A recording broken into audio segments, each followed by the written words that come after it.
హల్లెలూయా యేసు ప్రభున్ ఎల్లరు స్తుతించుడి వల్లభుని చర్యలను తిలకించి స్తుతించుడి. జ్ఞానము పోషించుచున్నది. ఏంటి జ్ఞానం యొక్క పోష? వివేచన తన స్వరం వినిపించి జ్ఞానము పోషించి వివేచన స్వరం వినిపిస్తుంది. అక్కడ ప్రకటన రాజవీధిలో మొక్కలో నడి మార్గములలో గుమ్మముల యొద్దను పురద్వారముల యొద్దను పట్టణపు గమ్ముల యొద్దను నిలబడి అది ఇలాగ గట్టిగా ప్రకటించి, మానవులారా మీకే నేను ప్రకటించు, నరులు మీకే నాకు స్వరం వినిపించు, జ్ఞానం లేని వారులారా జ్ఞానం ఏంటిదని చూపించు, బుద్ధిహీనులారా బుద్ధి ఏంటిదని తెలియచ్చు. జ్ఞానము పోషించుకుంటుంది. వివేచన తన స్వరాన్ని వినిపిస్తుంది. ఎవరికంటే మానవులు, నరులకు, మానవ జన్మ ఎత్తిన ప్రతి వ్యక్తి ఆ జ్ఞానము తన స్వరాన్ని వినిపిస్తుంది. దేని కొరకు అంటే జ్ఞానం ఎట్టిదైంది తెలుసుకోవాలి, అలాగే బుద్ధి ఎట్టిదైంది యోచించు. గౌరవాక్యంలో మనం చూస్తాం. ఆ జ్ఞానము ఎప్పుడూ కూడా ఆలోచన ప్రకారం శ్రేష్టమైన సంగతులనే చెప్తారు, యథార్థమైన మాటలనే,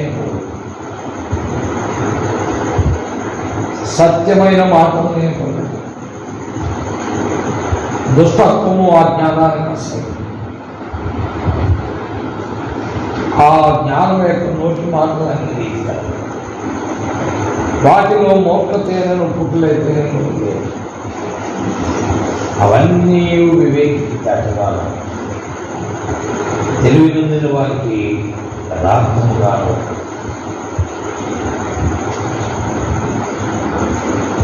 దేవుని వాక్యంలో ఎలాంటివో చెప్తున్నాడు ఆ జ్ఞానం. దాని వాక్యంలో మనం చూసాలి, యథార్థమైనది, సత్యమైనది, దుష్టత్వాన్ని అసహించుకునేది, నీతి గలది, ఆ జ్ఞానంలో మూర్ఖత కుదిరుత లేదు. అవన్నీ కూడా వివేచించే వారికి, తెలివి నొందిన వారికి యథార్థంగా. కాబట్టి దేవుని వారిని వింటున్న పిల్లారా, దైవ గ్రంథము సెలవించే మాటలు స్పష్టం. ఆ జ్ఞానం ఎప్పుడు కూడా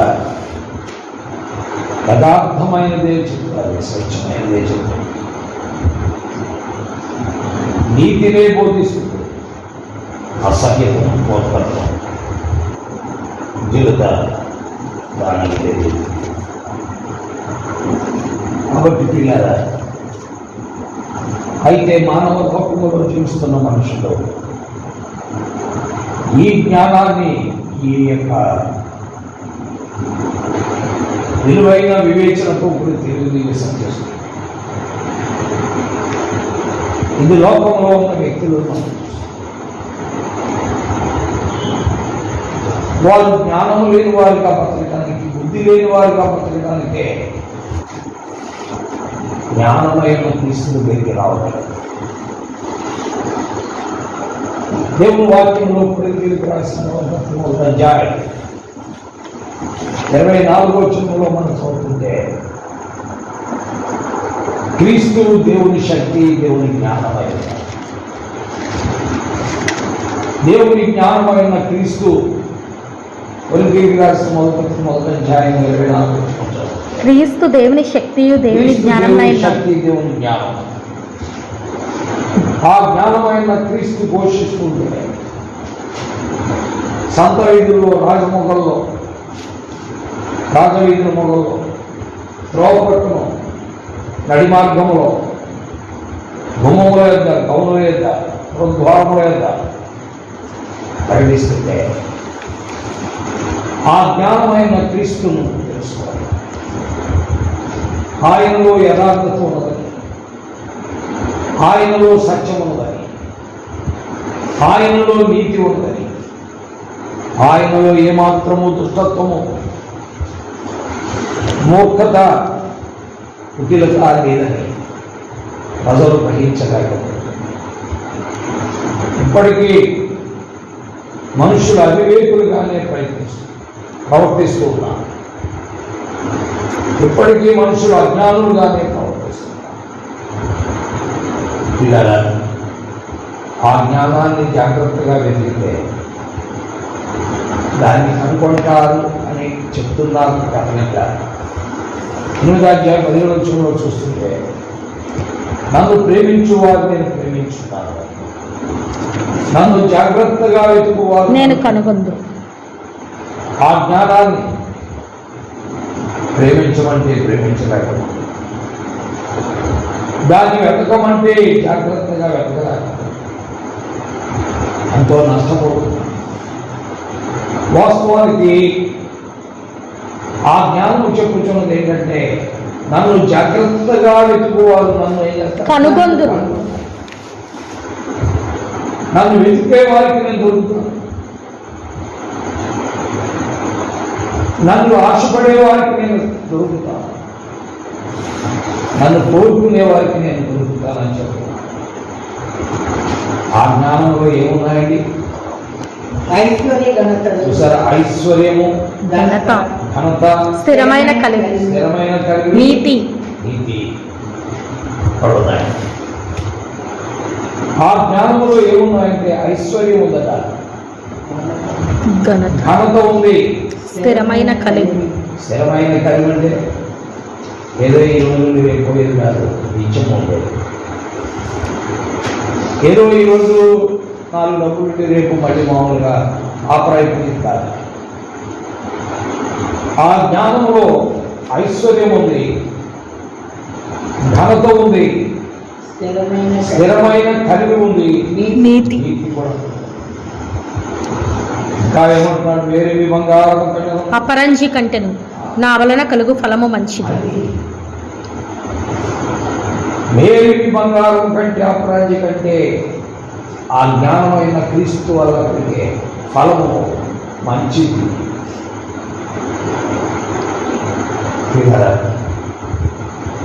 ప్రశస్తమైన వెండి కంటే నా వలన కలుగవచ్చుబడి దొడ్డది. అంటే బంగారం కంటే విలువైన జ్ఞానం, అపరంజి కంటే విలువైన జ్ఞానం, ప్రశస్తమైన వెండి కంటే విలువైన జ్ఞానం. అంత చక్కగా చెప్తున్నాడు, అంత సులభముగా అర్థం చేసుకునేటట్టుగా లేఖనాల్లో రాయబడ్డాయి. కాబట్టి ఆ జ్ఞానము ఎలాంటిదో చెప్పాడు. ఆ జ్ఞానం యొక్క స్వభావ లక్షణాలు మనం విన్నాం. ఏంటవి? యథార్థమైనది, సత్యమైనది, నీతికరం. అది దుష్టత్వాన్ని అసహించుకుంటుంది. మూర్ఖత, కుటిలత దానికి ఉండదు.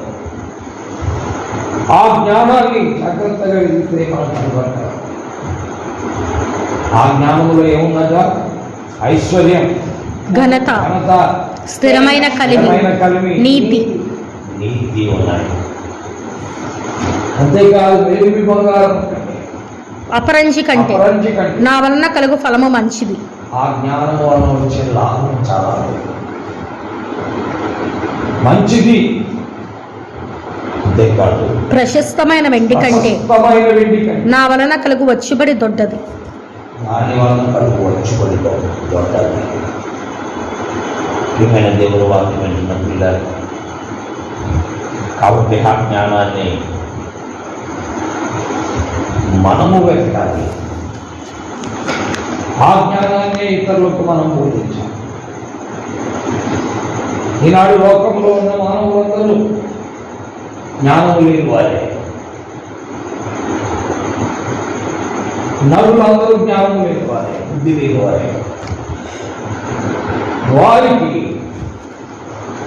మనము జ్ఞానాన్ని బోధించాలి. లేఖనాల్లో మనం చూస్తున్న సత్యం, దేవుని వాక్యంలో మనం గ్రహిస్తున్నటువంటి మేలైన మాటలు అవే కదా స్పష్టంగా మనం చూస్తాం. అందుకే వాక్యంలో రాయబడిన మాటలు ఎంతో స్పష్టంగా మనం చూడగలం. మేలుకి బంగారము అపరంజి కంటెను నా వలన కలుగు వచ్చుబడి ఫలము మంచిది.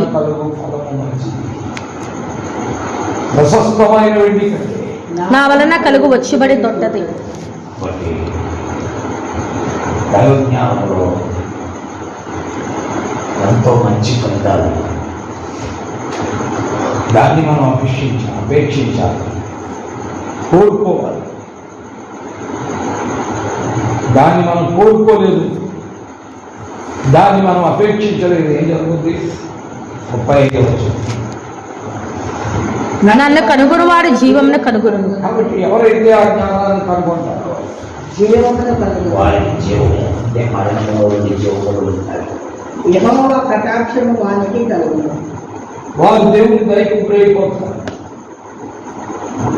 కాబట్టి దేవుని వాక్యం ఎంత స్పష్టముగా మాట్లాడారు. ఆ ప్రభువు యేసుక్రీస్తు వారి జ్ఞానమైన ఆయన ఎవరైతే కనుగొంటున్నారో వారు ఏమవుతున్నారండి? జీవమును కలుగు. జీవమును కాదు. యెహోవా కటాక్షము వానికి కలుగు.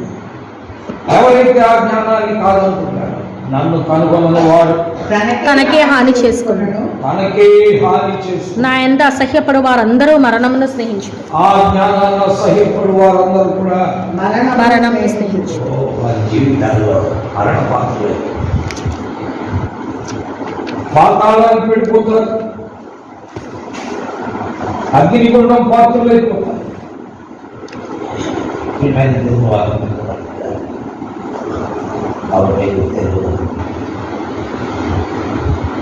ఎంత విలువైనదో వాక్యంలో మనం చూస్తున్నాం. ఆ విలువైన దేవుని వాక్యం మనము వెంబడించుకోవాలి. మన జీవితాలు శాంతి ప్రభువుకు అప్పగించుకున్నాము.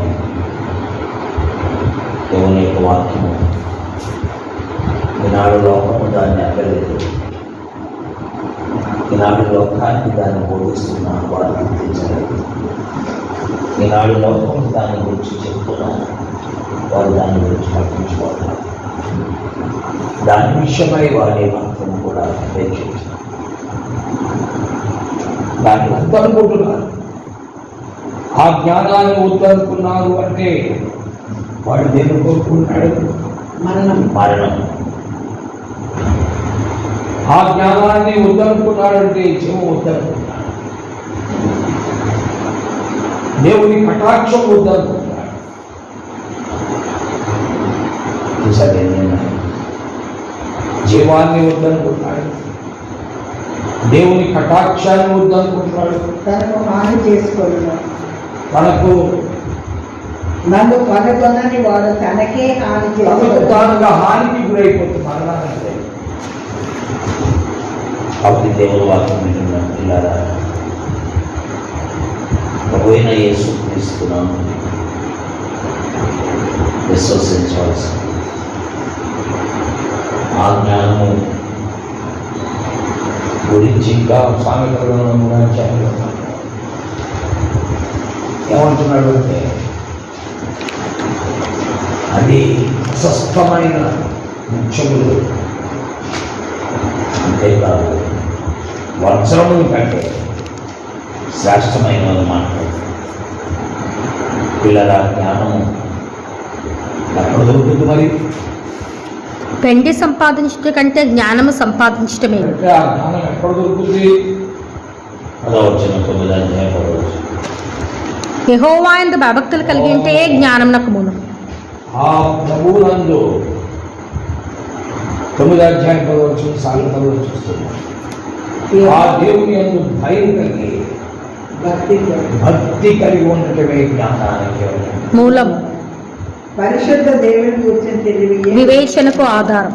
సరే. ఆ జ్ఞానం ఎలా దొరుకుతుంది అంటే దేవుని అనుభవం.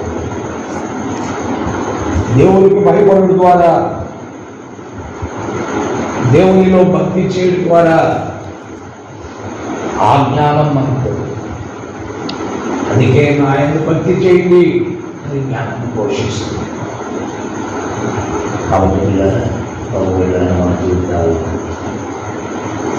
దైవ జ్ఞానం ఎంత విలువైనదో ఈ విధంగా ఈ జ్ఞానము మానవునికి జ్ఞానం ఇవ్వడానికి పరలోకం నుండి భూలోకానికి దిగి వచ్చింది.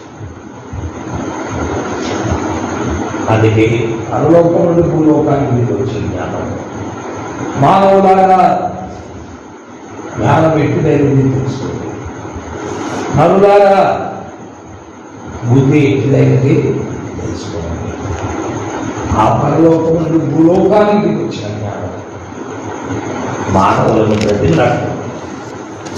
ప్రతిలాడాలి పని ఉన్నాయి. ప్రతిలాడాల్సిన పని వస్తే 2050 అలాగే ఆయన అలా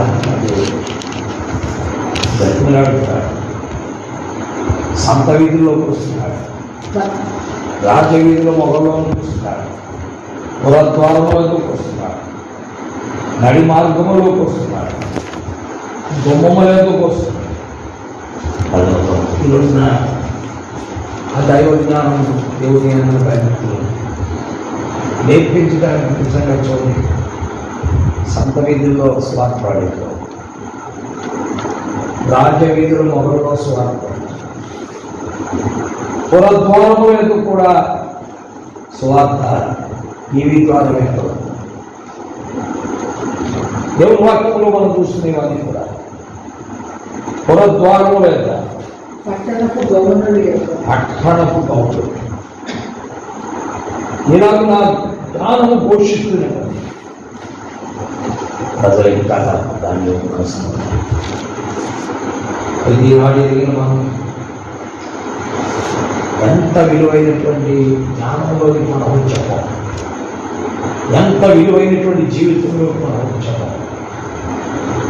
ఆ విలువైన జీవితాన్ని దేవుడు మనకు ఉచితంగా ప్రసాదించాడని మనం గ్రహించి ఆ ప్రభువులను ప్రతిపత్తులు ఆయనను మనం వెంబడించాల్సి, ఆయన మహిమాత్మై మనం జీవించాల్సి. కాబట్టి ప్రభు పాదాలయ సాగిద్దాం, ప్రభుని స్తోత్రిద్దాం, ప్రభుని కీర్తిద్దాం. ఆయన కల్పనల ద్వారా ఈరోజు మనకు నిత్యజీవం అనే వాళ్ళు, ఈరోజు మనం చనిపోయేవాళ్ళు దేవుని రాజ్యం. ఆ జ్ఞానాన్ని అసహించుకునేవాడు, ఆ జ్ఞానాన్ని త్రోసివేసేవాడు, ఆ జ్ఞానాన్ని ధృవీకరించేవాడు పాతాళం లేదా దాన్ని ఏమన్నారు నరకము, యమకోణము, అది దేవుని వాక్యం. అంత విలువైనదో, ఎంత శ్రేష్టమైనదో మనం గమనిస్తూ ఉన్నాం. ఆ విలువైన శ్రేష్టమైన దైవ వాక్యానికి మనల్ని మనం అప్పగించుకుంటాం. డబ్బులు వెంబడించిన ద్వారా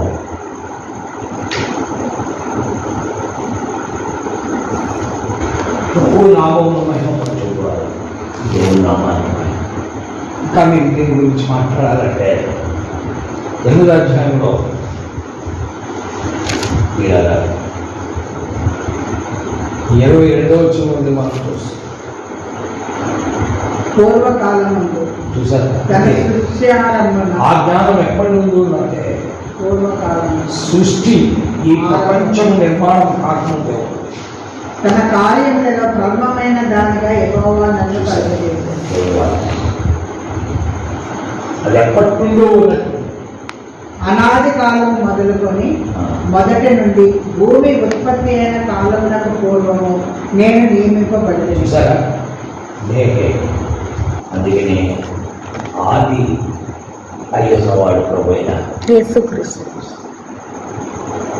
ఆ ప్రభు యేసుక్రీస్తు వారు ఆది అయి ఉన్నాడు. అన్నిటికంటే ముందుగా ఉన్నవాడు. ఈ లేఖనాలు స్పష్టంగా నిజంగా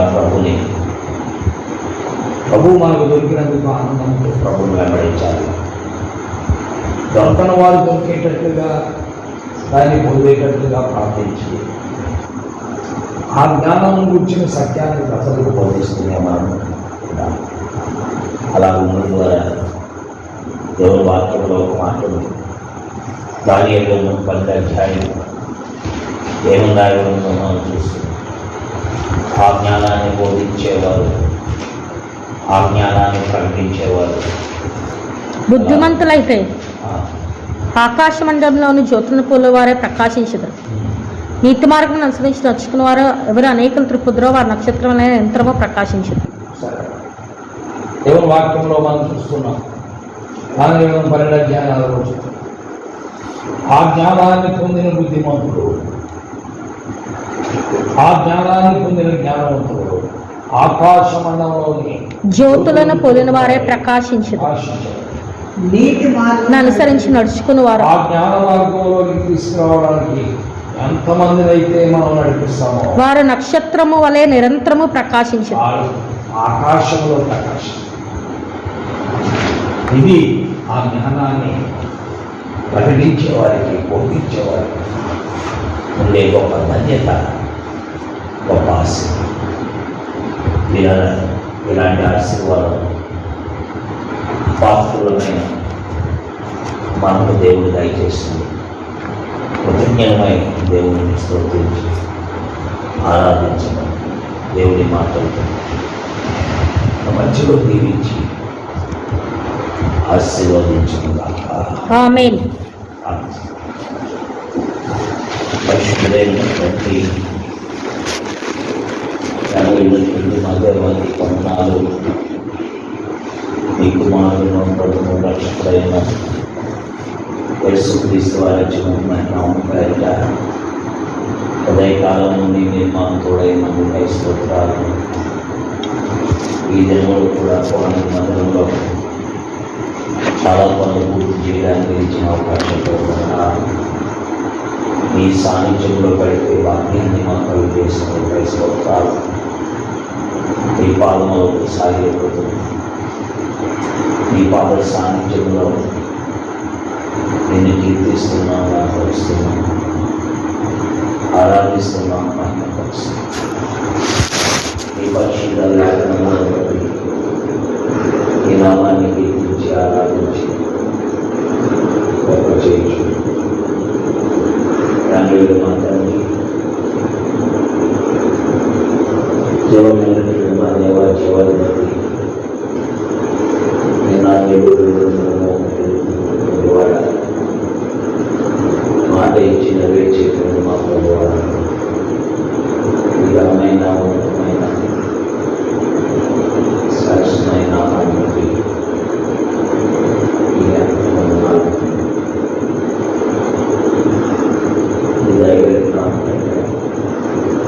ఉదయకాలంలో ఆలిసిపోయేది అలా తరుణాత్మలో సంపూర్తి కూడా ఇది ఇచ్చిన జ్ఞానమే మమ్మల్ని ప్రోత్సాహపరుస్తుంది. ఈ జ్ఞానం ద్వారా ఎక్కువగా పోగొడుతుంది, ప్రోత్సహించబడుతున్నాం.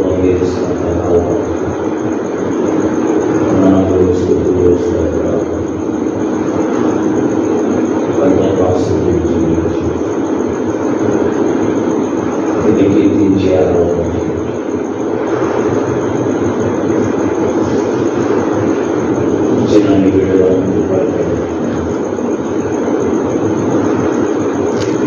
ఈసారి వచ్చిన వీడియోలో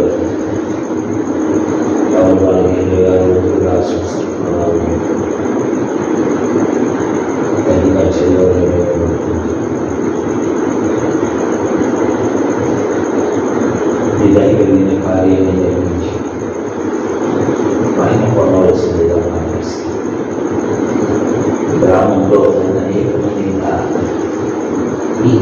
దొరుకుతారు. అన్నమతులు కావచ్చు, జ్ఞానం లేని వారు కావచ్చు, బుద్ధి లేని వారు కావచ్చు, ఇలాంటి వారు తండ్రి అమ్మగుడితో ఆశీర్వదితో మార్పులు చిన్న మార్పులు అవ్వకుండా ఈ విధంగా జ్ఞానం పైన ఈ పరిసర ప్రాంతాలని జ్ఞానం లేని వారి లాగా జ్ఞానం లేదు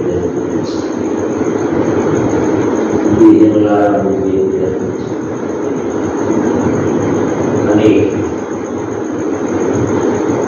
నీ జ్ఞానం పోషిస్తుంటే ప్రజలు ఎరిగి ఎంతకొచ్చుకుని సహాయం చేయాలి.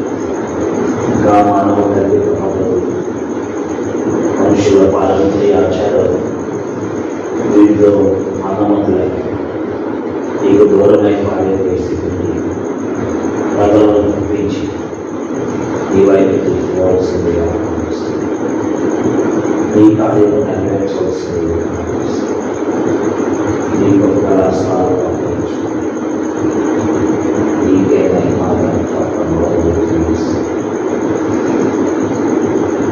నీ పక్షిపోయినాన్ని వారి జీవితాల్లో మరణాన్ని స్నేహిస్తున్నారు కానీ నిన్ను మాత్రం స్నేహించాలి.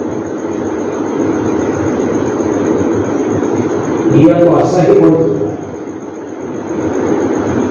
మానవులు చూపించిన వారిని అనుసరిస్తారు. రోజున తండ్రి అప్పటి వారిని జాగ్రత్తలను అనుసరిస్తుంది.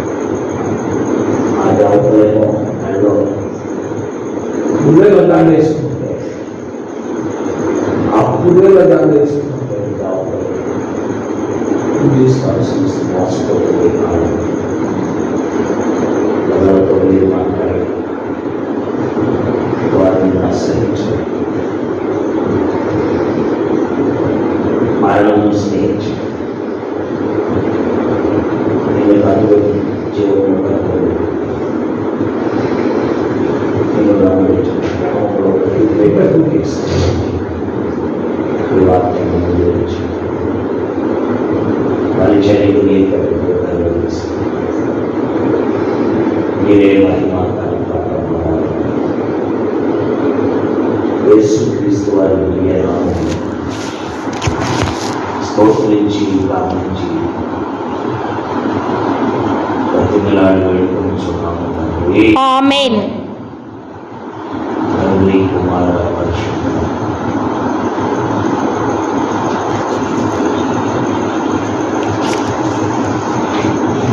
దేవుని యొక్క సహాయం చేరవచ్చిన మనందరికీ పరిశేషముగా గ్రామంలో నివసిస్తున్న ప్రతి కుటుంబాన్ని తోడై జ్ఞానము అనబడే క్రీస్తును అంగీకరించి జీవమును పొందినట్టు సహాయం చేయను కాక. ఆమేన్.